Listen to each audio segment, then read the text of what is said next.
What's going down, everybody? Welcome back to the channel. We are right here on Cassius Morris Official with another exclusive live interview for everybody out there. And it's a pleasure to be joined by the man himself, Terell Safadi, in the building. What's happening, man? What's going on? Thanks for having me, bro. Yes, sir. Thank you for making some time, man. It's definitely been a crazy run that you've been on for, I would say, like, not only the past 6 months, but I would say like the past few years. Particularly, though, this past couple of months, we've obviously seen the record. You're gearing up for the tour. Talk to me about what's been going down with Live Now, Die Later. Yeah, man. Live Now, Die Later is a new project that I put together. It released October 4th. Got some crazy features on there. Some good high energy, feel good records. We got Dave East on there. We got The Game on there. We got my boy Merc on there, Mercules. Who else? Jay Worthy. So, yeah, Live Now, Die Later is just kind of, it's actually, I have it tattooed on me, and it's just something that, represents like living in the moment and just embracing that these moments are all we have until one day we're not here. So just try to really live the best in those moments, you know what I mean? 100%. So, I mean, like, what kind of inspiration, did you draw from to come up with this philosophy? Because it's the name of the record, the name of the tour. It seems like a fairly obvious statement to make, but it's also one that I think a lot of people don't wrap their minds around, that you have to do your living now and you don't really have that kind of time. I mean, talk to me about how you came to that conclusion. Yeah, man. I feel like kind of what you said, like we don't really think about the time, like you know what I mean? Like we all know that we're gonna eventually pass on, but like it's just like, oh, whatever, like you know what I mean? We kind of just like push it off. So I feel like this is a way to like really, just make sure that you're living in those moments, like when whether you're on a trip with family in Mexico or you know what I mean, it's Christmas or someone's birthday, just really embracing, you know what I mean, those good times and just, maybe spending that extra $100 to get the better suite because you live in now, you die later. You got to treat yourself. Don't cheat yourself. For sure. Yeah, I think that can apply to a lot of things because I've heard Neil deGrasse Tyson was talking about this as well once, that if you have a cheapness towards your own life in the sense that like you're not going for the best experience, it doesn't like signal a cheapness financially. It's a cheapness like of the soul. You're not really trying to treat yourself and live your best life. So that's kind of what you're talking about here. Yeah, for sure. You know what I mean? Like you got to treat yourself like good. You know what I mean? Like you got to treat yourself good, like because the vibrations, the energy. So yeah, definitely a nice addition to the concept of the album. I love that, man. So the album, speaking of the record, obviously packed with all kinds of features, as you mentioned, Dave East, The Game, Jay Worthy. Talk to me a bit about putting all these features together and how that affected the process of the album. Because I'm not sure if people realize how many logistics are involved with getting all these different people on a project and making sure everybody can sign off before it goes out. So tell us a bit about that. Yeah, 100%. I've definitely entered like a new era in terms of like having to, make sure those I's are dotted and T's are crossed. Cause like with these bigger artists, you're going to need clearances and stuff like that. So the record with The Game came out as a single first, but then it eventually appeared as part of the album. But yeah, you just really have to make sure like the paperwork is on point and, you're getting those contracts. Is when you go to upload it onto Spotify, they'll block it if you don't have permission from the artist and stuff like that, or else anybody could just take a track and be like, "Oh, I got so and so on here." So it definitely having those artists makes the process a little bit harder, but it's worth it to like deliver something that's gonna live forever for myself first, and then my fans and supporters and everything to kind of latch onto. So let's say when you reach out to the game, what's the actual process like for getting a dude like that on the record? Because I mean, the collaboration was incredible. Did he hear the track first and have to sort of sign off on it, or like how does it work? Yeah, exactly. So I mean, I had the record. I was in LA, like I used to live in LA for quite some time. So during that time, I made a lot of connections, but I wasn't really quite ready to use them. So when I had something that I wanted to pitch to him, I went ahead and did that. Everything was okay. Boom, I'm gonna do the verse. One thing people don't know is he only gave me 8 bars at first. And then I was like, yo, I'm like, what's good? Like, are we gonna get the rest of it? And he's like, yeah, like, next time I'm in the studio. And I'm just kind of thinking, like, okay, that's super vague. Like, when is that gonna be? Like, I can't really like it's the game. You got to respect them. You know what I mean? So, anyways, boom, next day got the 4 bars. I'm like, oh, okay, cool. Like, Nice. so that was cool. Like, he was definitely very like stand up during the process, and it was really cool because like he was one of the big inspirations for me coming up. Him, 50 Cent, G Unit. So, him being super dope through the process obviously made the record feel dope too. So.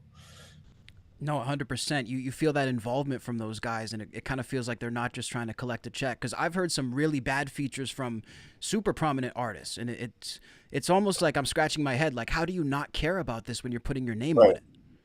Because people are going to hear it. Maybe it's only 5,000, but people are still going to hear it and look at you different. So I like the fact that he really, he gassed the verse, gave me a great verse. It went with the song too. You know what I mean? So it's not like it was just some verse he had in his phone or something. You know what I mean?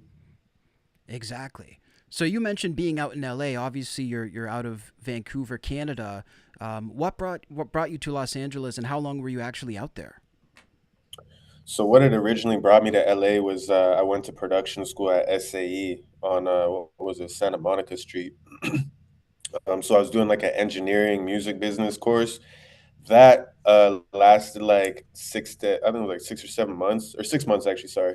And then from there, I just kind of fell in love with LA and was like, went home, stacked up my money for the summer, packed up my stuff, got my visa in place, and went down there and lived down there for like good 3 years. I was back and forth for kind of the last, I want to say, 6 months of the 3 years, but just fell in love with the networking, the city, the energy. Everybody's pushing towards something. You know what I mean? We're in Vancouver. There's people pushing towards stuff, but it's not like everybody goes it's like easier to connect with people. You know what I mean? Like if you go out there as a podcaster, I'm sure by the end of the day you'll have 10 new people that you might want to interview just by going to the gym or whatever, walking down the street. You know what I mean? Like, Exactly.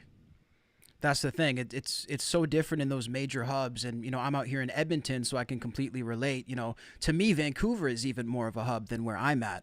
But I mm, think there's a lot of similarities because it seems like people are sort of on an island in these cities when they're trying to do their thing. So you really felt like that community was there in LA. yeah, it did. Like I felt like it was easier to get studio time, easier to get artists that wanted to work. Like just because everybody's there for that, you know what I mean? I mean, you do have to watch out for people kind of just not. I'm looking for the right word, like their intentions out in LA. You know what I mean? You kind of got to watch out for that. But besides that, it's like everybody's there. There's videographers. Everything's very accessible.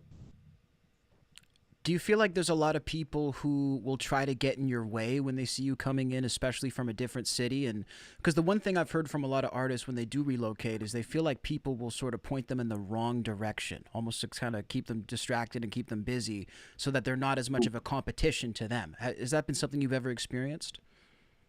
That's interesting. I've never really experienced that. Not to say that it couldn't have been happening and I wasn't aware, but I never really experienced that. I have a pretty good radar for BS, you know what I mean? I've never really experienced that. I've been fortunate, so. So, what are some of the tactics that you've had to sort of keep your vigilance, so to speak, in the business to really identify that? Is it something that you just take from your regular life and then you can see the BS in the industry, or were there new tools, so to speak, you had to develop to sort of see through the industry BS? Um, I feel like my upbringing, just the things that I kind of been through, just the scenarios I've been through and stuff like that, kind of helped me be able to navigate like the BS and have a radar up. You know what I mean? Like if something doesn't really sound right, I mean, as I get more seasoned as an artist, it's easier to tell when someone's like spinning the wool or something like that. So I would just say, as I got more, I guess, knowledgeable about the music industry, it became easier to, spot things like that. Because when I look back at the beginning of my career, I might have believed something that somebody told me, you know what I mean? And there was instances like that. I don't think they were trying to steer me wrong, but it definitely wasn't the greatest information. So I guess just time really helped me kind of Yeah. navigate that. Time and experience has to be a big one. And it also Yeah. seems to me, just as an observer, that you are really in this for the actual art of it as well, which I think makes a big difference. I think if you're in it for a quick, shoot up to the top or like to, become famous overnight, those are the people who get taken advantage of. But when you're actually in this just for the craft and you're really doing the work, I think it's easier to stay above ground. Would you agree? 100%. Yeah, 100%. I definitely like am close to the craft, grew up a 90s baby, so like I hold the culture very close, like protective of it, you know what I mean? Like a lot of people in that era are, the golden era, like Tupac, Biggie, all that stuff. I came up on that and just in a way don't want to let those artists down, like Tupac was one of my favorite artists, so my music kind of has those elements of like real life aspects but also like being truthful, you know what I mean, like kind of not just like I don't know, I want to say kind of lifestyle music. Like Tupac's music was kind of almost lifestyle. He would rap about different lifestyles or struggles, you know what I mean? So and he was definitely a big inspiration for me as well. Yeah, and you can hear that in your music too. I mean, because the cool thing about you is you have straight up bars, just traditional raps, but you also have songs that you could play in the club, you could play while having a good time driving in the car, and even though they're like kind of club songs, they're not like ice on my wrist, pop the Zan. There's actual lyrical substance in there. I mean, that has to be really important to you just based on listening to your music.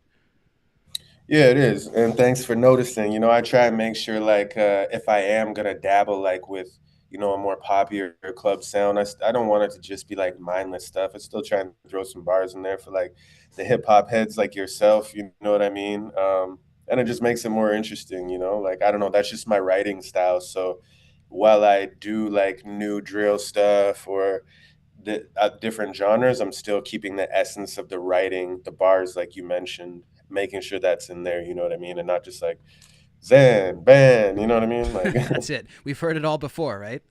right. Shit gets old. So, how about, speaking on the current direction of hip hop as a whole, then? Because it must be an encouraging time for you to see the fact that it seems like real lyricism is coming back in the craft of hip hop. I mean, you look at 2024 especially, that seemed to be the pinnacle. The guys who are really writing bars, whether it's Kendrick Lamar, whether it's some of the new talents like Dochi, it seems like the people who are really focused on the craft are coming back, and it's not just those sort of fast food sounds, as I would call it in hip hop.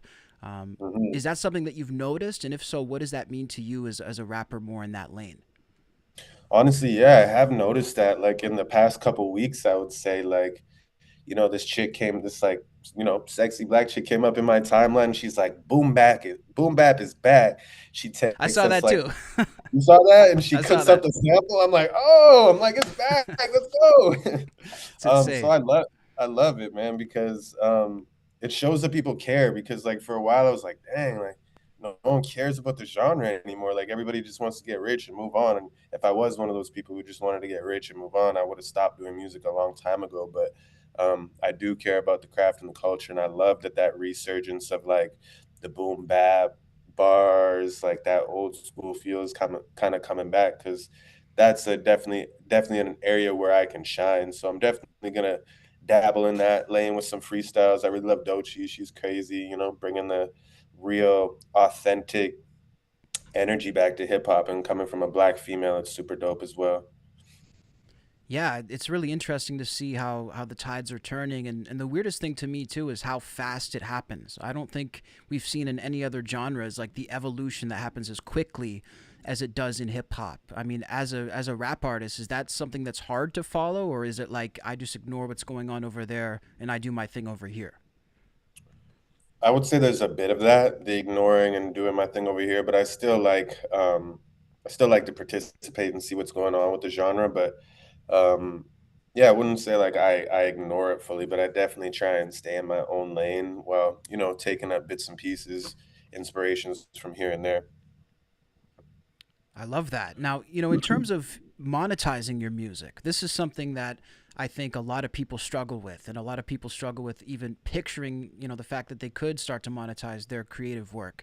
What would you Mhm. say is the most creative way that you've monetized your music? Most creative way. I would say probably sync licensing. Okay. That's probably the most creative way. And for those who don't know what sync licensing is, that's getting your music in TV and film. That's probably the coolest way I've been paid for my music. The second coolest, actually, no, I'd probably say the first coolest is the Vancouver Canucks being able to perform in that stadium. But between that and the music sync licensing, getting your stuff in film and TV can be very profitable for artists like myself who haven't really like reached a little baby level or something like that. You can still get those bags from, getting it synced on TV. I had a song go on CBC Canada, Blue Jays podcast. So those little bags were cool for sure. And those come through pretty quick, right? Like it's just a thing on your computer that says, hey, somebody wants this song, and it emails you or something along those lines?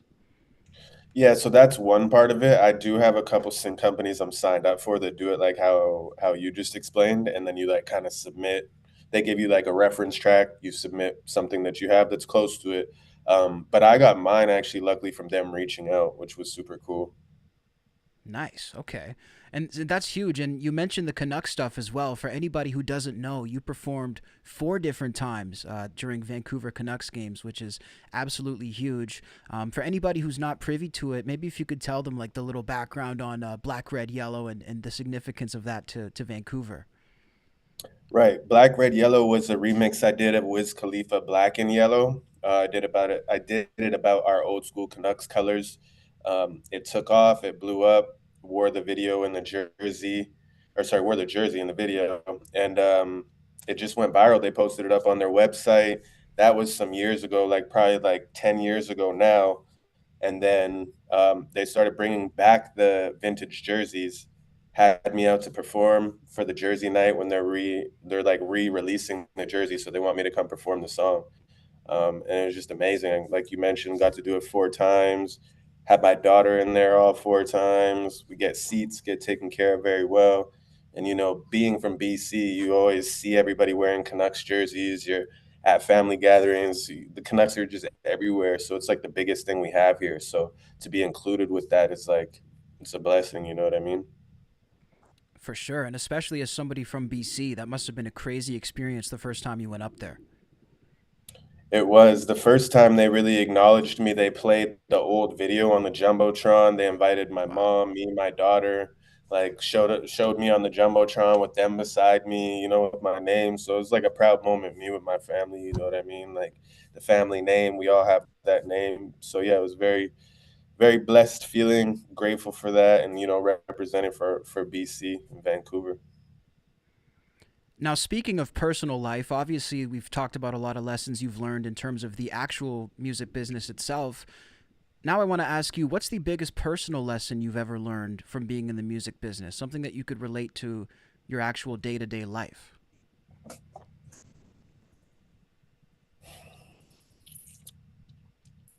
I would have to say like anything fast doesn't last. You know what I mean? That Mm. would probably be like the one of the things that just off the top of my head that would be synonymous with both. Um, so in personal life, personal growth, anything fast doesn't last. You got to go through the motions and really go through it to make it happen. So uh, kind of caught me off the cuff with a shot there, but I feel like yeah, that would probably be one of the lessons. Have you ever caught yourself trying to take the faster route? And if so, how did you talk yourself sort of back down to the level that you were supposed to be in terms of the authenticity? Did you ever consider taking a shortcut?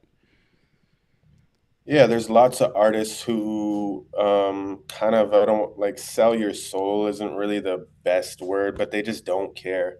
Kind of back to what we said about or what you mentioned about me really caring about the craft and that kind of coming back. Like the artists who don't care about the craft, they'll ride the wave of the new song or they'll do the meme rap and just put out meaningless stuff and just follow trends and be controversial just to get the look, you know what I mean? But all that stuff fades super fast. So kind of like what I said, anything fast doesn't last. You kind of have to really like build something solid, you know what I mean?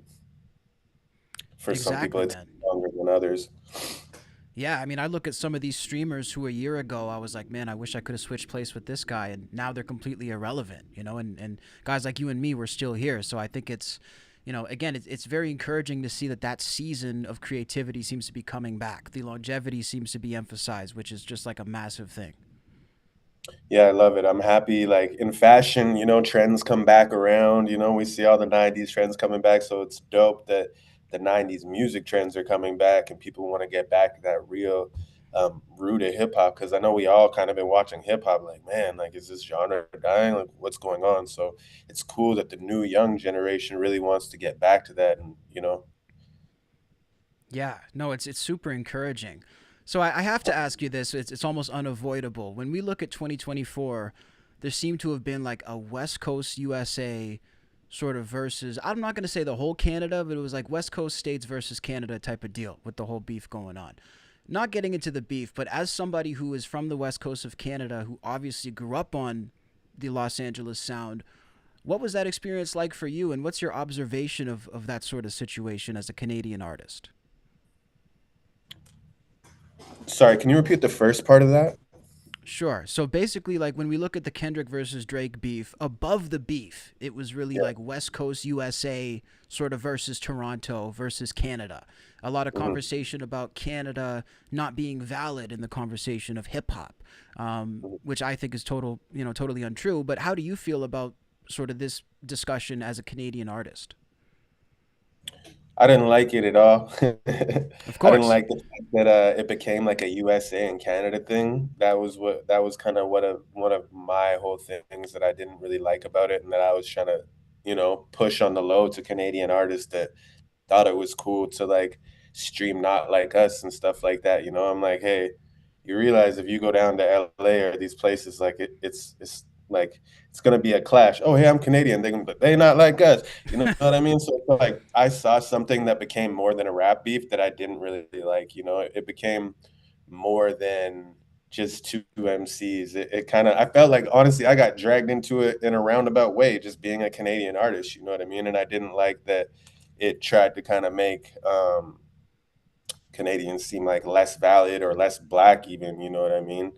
So I really wasn't feeling that part of it, but I do like Kendrick Lamar's music. I think that he's a great artist, but I really did dislike that whole part of it. I thought that actual back and forth was great, but when it got into that sort of thing, like you said about, LA and Canada, I really not like feeling all the comparisons and stuff like that. Yeah, I mean, do you think that this whole thing has been good for hip hop, or do you think it was bad for hip hop once it's all said and done?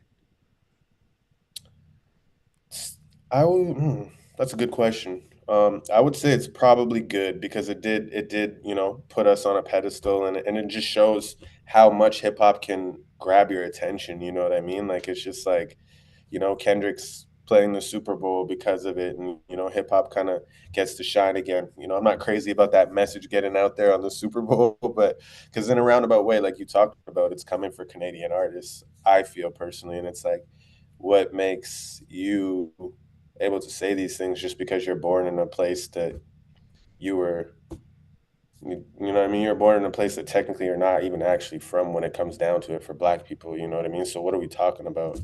Like what does this imaginary line across Canada really have to do with being black and not being black? And Canada freed slaves. So it's like there's a lot of stuff that I really didn't like about it.